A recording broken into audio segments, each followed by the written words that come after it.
Gracia para la humanidad. 29. El león victorioso. Cada historia se trata de arreglar algo que salió mal, un esfuerzo frustrado, una aventura que se complicó, una relación arruinada. Nuestra historia es igual, se trata de cómo Dios toma un mundo roto y personas dañadas y arregla todos los pedazos rotos. Se trata de cómo se resuelve el conflicto de la historia y cómo las personas caídas se restauran. El mundo se volvió malo porque el hombre se volvió malo primero. Dado que la rotura del hombre rompió el mundo, solo Jesús es capaz de curar la herida mortal del hombre. Él es el único que puede curar la herida del mundo también. Estas dos cosas están atadas. Dicho de otra manera, Jesús, el Dios hombre, es la única esperanza del hombre porque solo Jesús puede solucionar el problema del mal. Solo Dios, descendiendo al mundo, puede rescatar al mundo de sí mismo. Sin embargo, como en todas las historias, la restauración final no llega rápidamente. Los problemas complejos no se resuelven de repente. Hay detalles de la trama que deben ser resueltos. Esa demora es a menudo difícil de soportar. The Story of Reality, la historia de la realidad, traducción mía. Al inicio de la Biblia, Dios cortó un pedazo finito de la eternidad que nosotros llamamos tiempo, y dentro de allí creó al mundo físico. La Biblia termina con el matrimonio de este mundo físico con el mundo espiritual cuando el tiempo ceda a la eternidad. El mundo empezó con un paraíso perfecto, pero terminará mejor de lo que empezó. En el inicio, una serpiente ganó una victoria, pero al final el león de la tribu de Judá ganará la guerra de los siglos y reinará para siempre. El pecado de Adán nos deniega el paraíso, pero Jesús vino para poner fin a las consecuencias del pecado. El mundo estaba perdido, mas Él lo devolvió al camino correcto. Sin embargo, el hecho de que ya esté caminando en la dirección correcta no quiere decir que ya ha llegado a la perfección. Apenas estamos en ese largo camino de regreso a Dios mientras tanto. Hoy, con esta última lección, vamos a mirar brevemente hacia el futuro para ver cómo termina todo.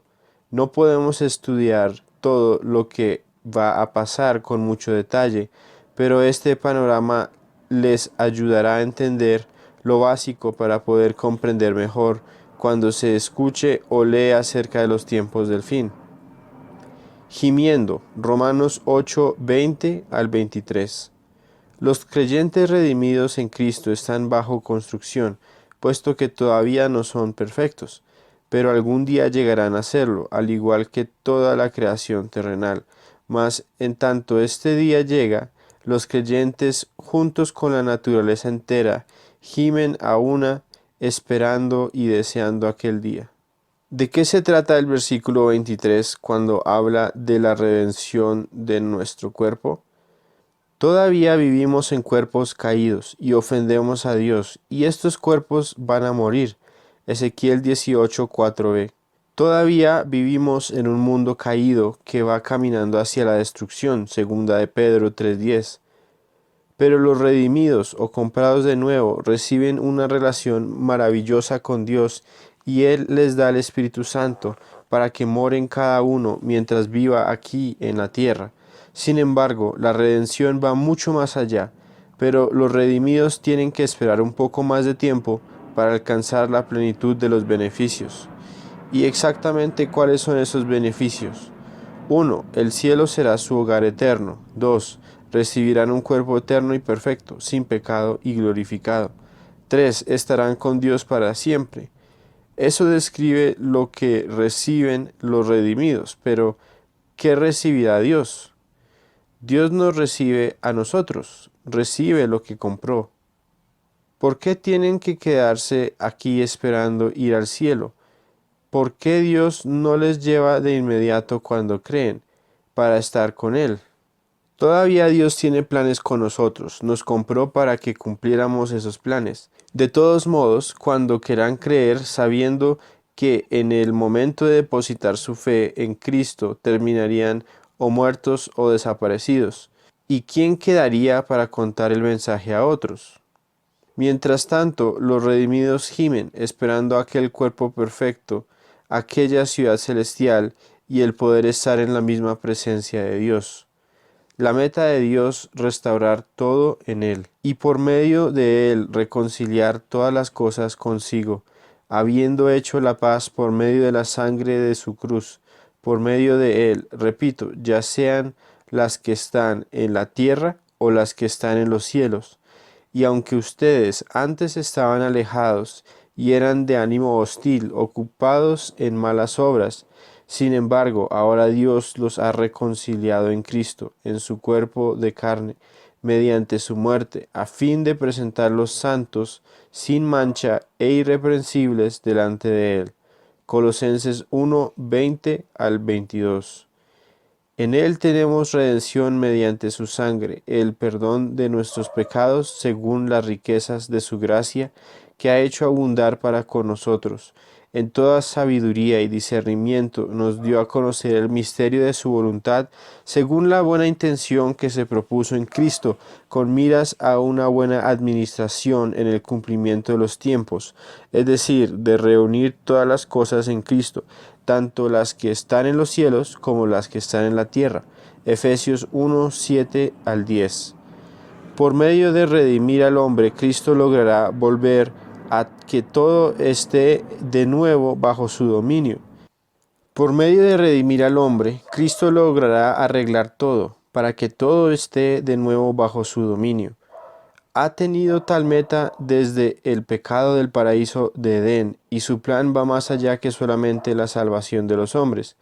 Él va a reclamar todo lo suyo de nuevo y triunfar sobre el usurpador, el diablo. El final de la Edad de la Gracia. En la actualidad, el mundo está disfrutando un periodo de gracia. Durante esta época de gracia, la Iglesia tiene la oportunidad y el deber de comunicar el mensaje de amor de Dios a todos los habitantes del mundo perdido. Sin embargo, algún día la arena del reloj de tiempo de esta edad de gracia se acabará y el martillo del juicio de Dios va a caer sobre este mundo rebelde. Segunda de Pedro 3, 9, Salmos 2, 1 al 8. A. El león digno de ser juez. El alfa y omega aparece a Juan. Apocalipsis 1, 9 al 17. Cuando Cristo se refiere a sí mismo como el alfa y omega, alfa siendo la primera letra del alfabeto griego y omega siendo la última, está hablando de ser el protagonista de la historia humana desde su principio hasta su final. Toda la historia se trata de él. Y viene cargando una espada. La palabra usada para espada en Apocalipsis 1:16 no es la misma usada en Hebreos 4:12. En Hebreos la espada es corta y de 2 filos, como las usadas por los soldados romanos, pero la espada usada en Apocalipsis es grande, una espada ceremonial de victoria y de juicio, cargada por un rey conquistador. Sería utilizada para ejecutar a los vencidos después de la procesión triunfal. Viviendo según el libro, página 261. Aunque no les va a quitar las cabezas precisamente, viene como conquistador triunfante sobre sus enemigos. El cordero y el rollo. Apocalipsis 5, 1 al 14. Este humilde cordero, este león, es Cristo, el sacrificado. Dice que no hubo nadie en ningún lugar capaz de abrir el rollo, y el rollo representa todos los juicios que Dios tiene para la tierra de ese entonces, para el tiempo de la tribulación. Ni Mahoma, ni Buda, ni Juan, ni Pablo el segundo, ni Pedro, ni Pablo, ninguno. Jesús es el único digno de abrir y ejecutar sus juicios. Gracia para la humanidad. Versículos 9 al 10. Acá, en la canción de los santos, ellos declaran: con tu sangre compraste para Dios a gente de toda tribu, lengua, pueblo y nación. De nuevo vemos la gracia de Dios y cómo va a alcanzar a gente de todo el mundo. A Él sea la gloria. El rapto. Antes de que Dios juzgue al mundo, va a sacar a la iglesia de Él. Este acto de sacar o llevar a la iglesia se llama el rapto. La palabra rapto viene del latín rapere y significa llevado arriba. Algunos dicen que no se debe usar la palabra rapto porque no se encuentra en la Biblia, pero a pesar de no ser hallado en las Biblias modernas, es una palabra latina que se encuentra en la Vulgata, año 400 después de Cristo. La antigua traducción latina de Jerónimo, Rapture Questions, preguntas sobre el rapto, página 12, traducción mía. Primera de Corintios 15, 51 al 52. Primera de Tesalonicenses 4, 13, 18. Cristo viene por su pueblo. Creemos, de acuerdo con lo que nos muestra la Biblia, que el rapto va a ocurrir antes de la tribulación. ¿Cómo se sabe que el rapto va a tomar lugar antes de la tribulación? Primera de Tesalonicenses 5, 9. La Biblia no dice directamente que el rapto va a suceder antes de la tribulación, pero en este versículo se evidencia la promesa de que la iglesia no va a sufrir la ira de Dios. La apostasía, segunda de Tesalonicenses 2, 1 al 4. Apostasía significa deslizarse de la verdad al error. Esta época descrita es un tiempo donde poco a poco el mundo cristiano se desliza al error doctrinal y al denegar el poder que da Dios para vivir una vida piadosa. Los 7 años de tribulación.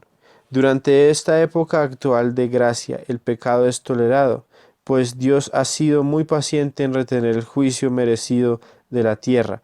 Pero cuando esta época de gracia se acabe, vendrán 7 años de juicio, llamados la tribulación. Será un tiempo terrible cuando el anticristo gobernará a la tierra y Dios obrará su justicia sobre los hombres y les dará lo que realmente se merecen por ser pecadores.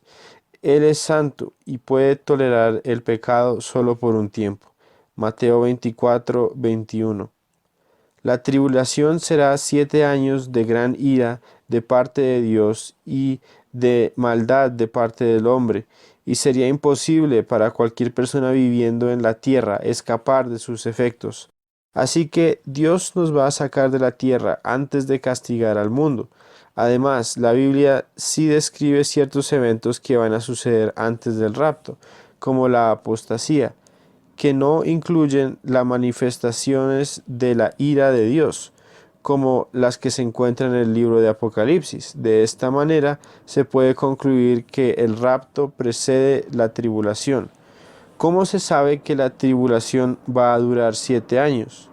Un periodo de 70 conjuntos de 7 se ha decretado para tu pueblo y tu ciudad santa, para poner fin a su rebelión, para terminar con su pecado, para obtener perdón por su culpa, para traer justicia eterna, para confirmar la visión profética y para ungir el lugar santísimo.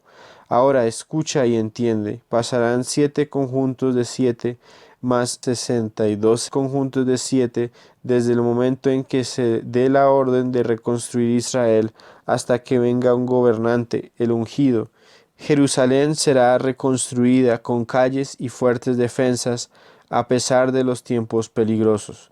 Después de este periodo de 62 conjuntos de 7, matarán al ungido sin que parezca haber logrado nada, y surgirá un gobernante cuyos ejércitos destruirán la ciudad y el templo.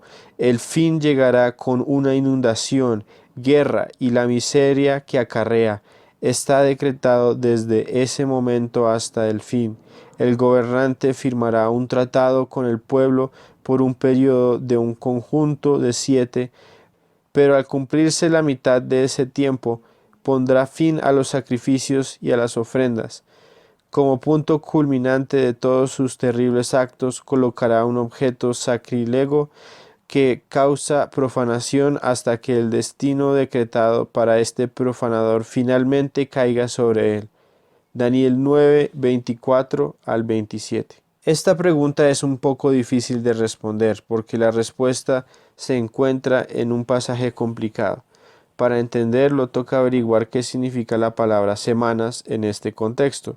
Leyendo Levítico 25, 8 y su contexto, podemos entender cómo cada semana acá representa 7 años.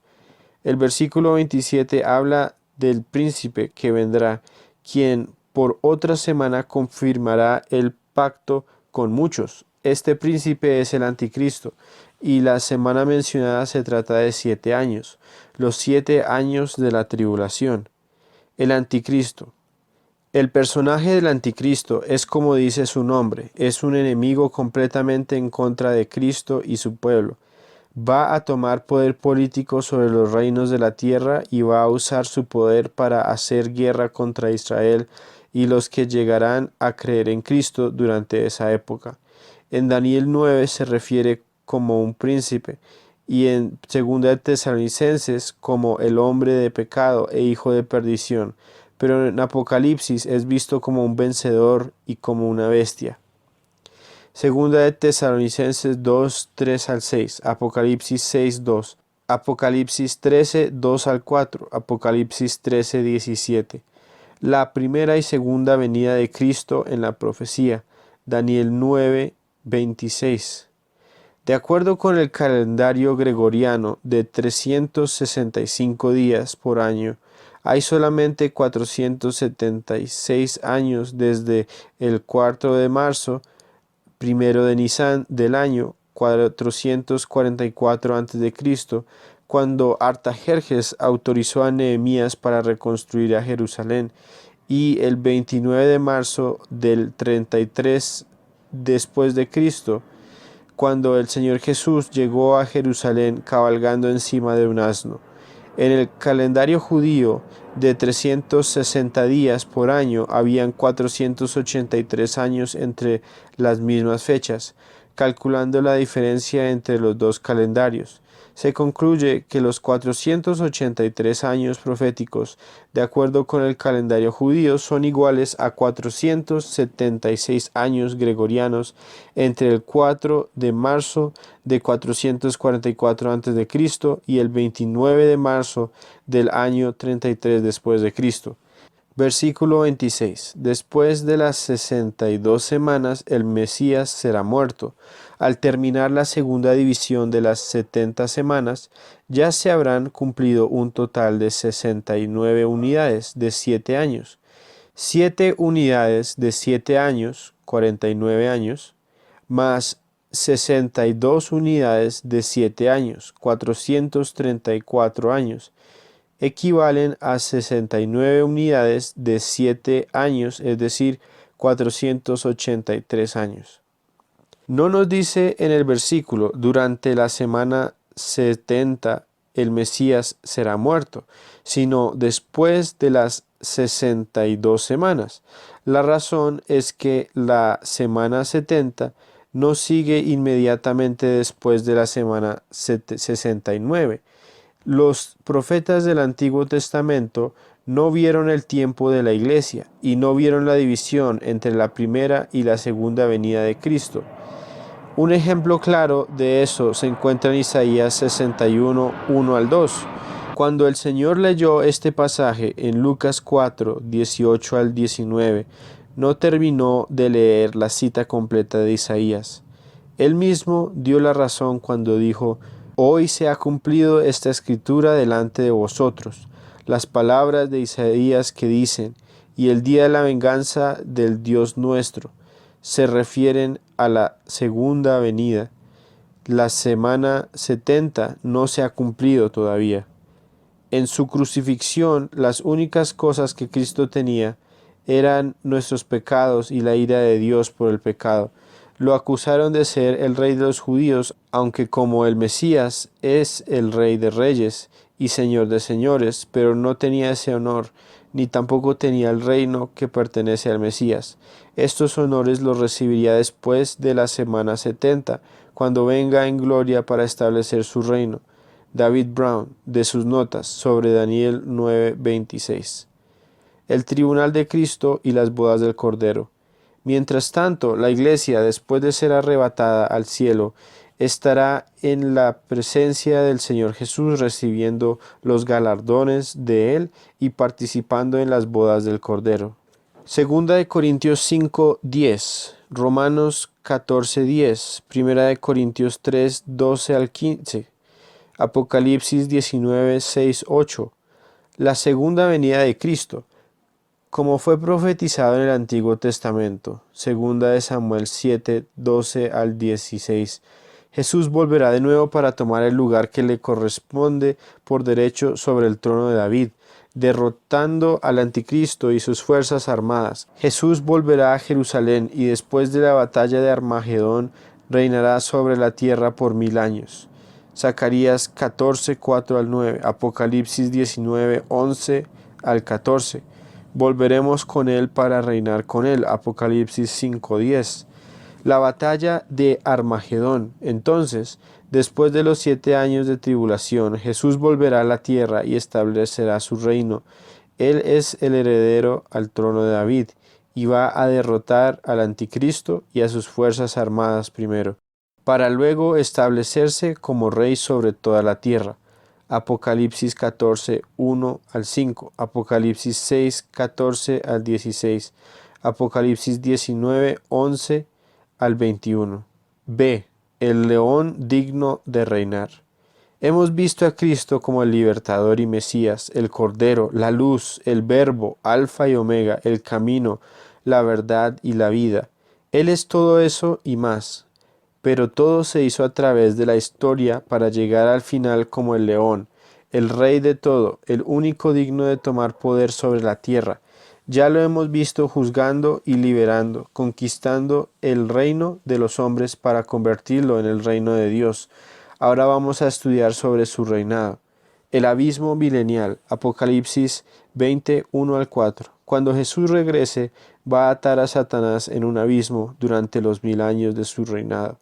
Eso es necesario para que haya paz, y habrá paz. El reino milenial. Jesús reinará sobre la tierra por 1000 años. Apocalipsis 20, 5 al 6. Daniel 2, 44.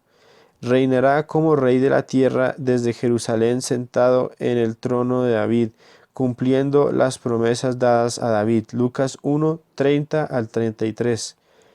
Israel experimentará el perdón y una relación renovada con Dios, cumpliendo el pacto davídico. Segunda de Samuel 7, 10 al 13. Además, va a cumplir de una manera completa las promesas que Dios hizo a Abraham. Génesis 12, 1 al 3. Bendiciendo a todas las naciones de la tierra por medio de su Hijo, reinando con paz sobre la tierra. Jesús será el Rey y Juez. Isaías 2, 4. Isaías 11, 3 al 4. Los animales vivirán en paz entre sí y con los humanos. Isaías 11, 6 al 9. Los creyentes adorarán a Dios en el nuevo templo. Isaías 2, 2 al 3. Ezequiel 41 al 46, 24. Bajo el liderazgo de Jesús, el mundo todavía estará dividido en naciones. Los judíos serán atraídos a Israel, que finalmente tendrá las fronteras prometidas. Génesis 17, 7 al 8. Deuteronomio 30, 1 al 10. Isaías 11, 10 al 13. Los gentiles se dividirán en naciones con Jesús como su rey benévolo.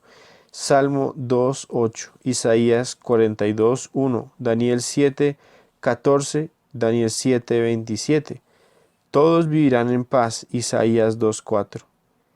Al comienzo del reino milenial, la tierra estará habitada solo por los sobrevivientes de la tribulación que creyeron en Cristo y los santos glorificados. Los que sobrevivieron la tribulación entrarán en el reino, y aunque tendrán vidas largas, serán mortales y así capaces de casarse y tener hijos. Isaías 33, 24, Isaías 35, 5 al 6, Isaías 61, 1 al 2. Aquellos que habían muerto resucitarán y recibirán cuerpos glorificados y sin pecado, igual como los que fueron raptados y llevados vivos al cielo 7 años antes. Los discípulos, Mateo 19, 28, la iglesia y los mártires de la tribulación, Apocalipsis 24, gobernarán sobre las naciones, reinaremos con él.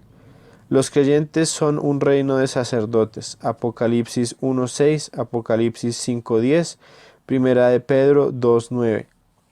Eso significa que los creyentes estarán cumpliendo esta función durante el reino de Cristo. El milenio, representado en la fiesta de los tabernáculos, Sukkot. Para el creyente, la fiesta de los tabernáculos representa, por supuesto, el refugio y cuidado del Señor en el mundo venidero, su gran tabernáculo que existirá en Jerusalén durante la era del reino. Esta séptima fiesta que Jesús celebró fielmente, Juan 7, 10 al 24, es la única fiesta que estaremos seguros será una parte importante en la adoración del reino. Después de esto, los sobrevivientes de los mismos pueblos que lucharon contra Jerusalén irán año tras año a adorar al Rey, al Señor Todopoderoso y a celebrar la fiesta de las enramadas. Y si alguna de las naciones de la tierra no va a Jerusalén a adorar al Rey, al Señor Todopoderoso, la lluvia no caerá en sus tierras, y si los egipcios no van, el Señor los castigará, del mismo modo que a cualquier otra nación que no vaya a celebrar la fiesta de las enramadas. Ese será el castigo de Egipto y de todas las naciones que no vayan a celebrar la fiesta de las enramadas. Zacarías 14, 16 al 19. Otro pasaje profético es el siguiente: y haré con ellos pacto de paz, pacto perpetuo será con ellos, y los estableceré y los multiplicaré, y pondré mi santuario entre ellos para siempre. Estará en medio de ellos mi tabernáculo, y seré a ellos por Dios, y ellos me serán por pueblo, y sabrán las naciones que yo, Jehová, santifico a Israel, estando mi santuario en medio de ellos para siempre. Ezequiel 37, 26 al 28. Dios establece su pacto eterno con su pueblo, Israel, todos los que son salvos. Este pacto es aún mejor. Él es nuestro tabernáculo. Tenemos acceso al mismo Dios y Creador del universo, y todo el mundo vendrá cada año a presentarse ante el Rey y le adorarán. ¿Qué conclusión más adecuada para cada año festivo en el calendario de las fiestas? Dios recuerda su pacto con su pueblo nuevamente. Su palabra es siempre verdadera y fiel. Nos recuerda que somos su especial tesoro y nos confirma su deseo de estar con nosotros por toda la eternidad. El poder espiritual de las 7 fiestas de Dios. Gog y Magog 2. Apocalipsis 20, 7 al 10. Después de los 1000 años del reino de Cristo, el diablo será liberado en la tierra de nuevo para recoger una multitud de fuerzas armadas para pelear en contra de Cristo, pero el Señor los destruirá con fuego, y así finalmente el diablo va a ser lanzado al lago que arde con fuego y azufre por toda la eternidad. ¿Por qué Dios dejará al diablo libre al final del milenio? La Biblia no dice la razón, pero es probable que estas personas vivas, viviendo durante todo el milenio, van a necesitar ser probadas, a ver si son verdaderamente creyentes en Cristo o no. Parece que va a haber muchos que no van a resultar fieles a la prueba de las mentiras del tentador. De nuevo vemos al hombre fallar en creer a Dios. Así vemos cómo el león de la tribu de Judá gana una vez más al final de la historia. Después del reinado milenial de Cristo, el universo será sujeto a cambios grandes y entraremos en el tiempo del reino de Dios por toda la eternidad. Para la última lección vamos a mirar el tema de la eternidad futura para los que son los hijos de Dios. También miraremos lo que va a ser el futuro para los que nunca creyeron en el Hijo de Dios.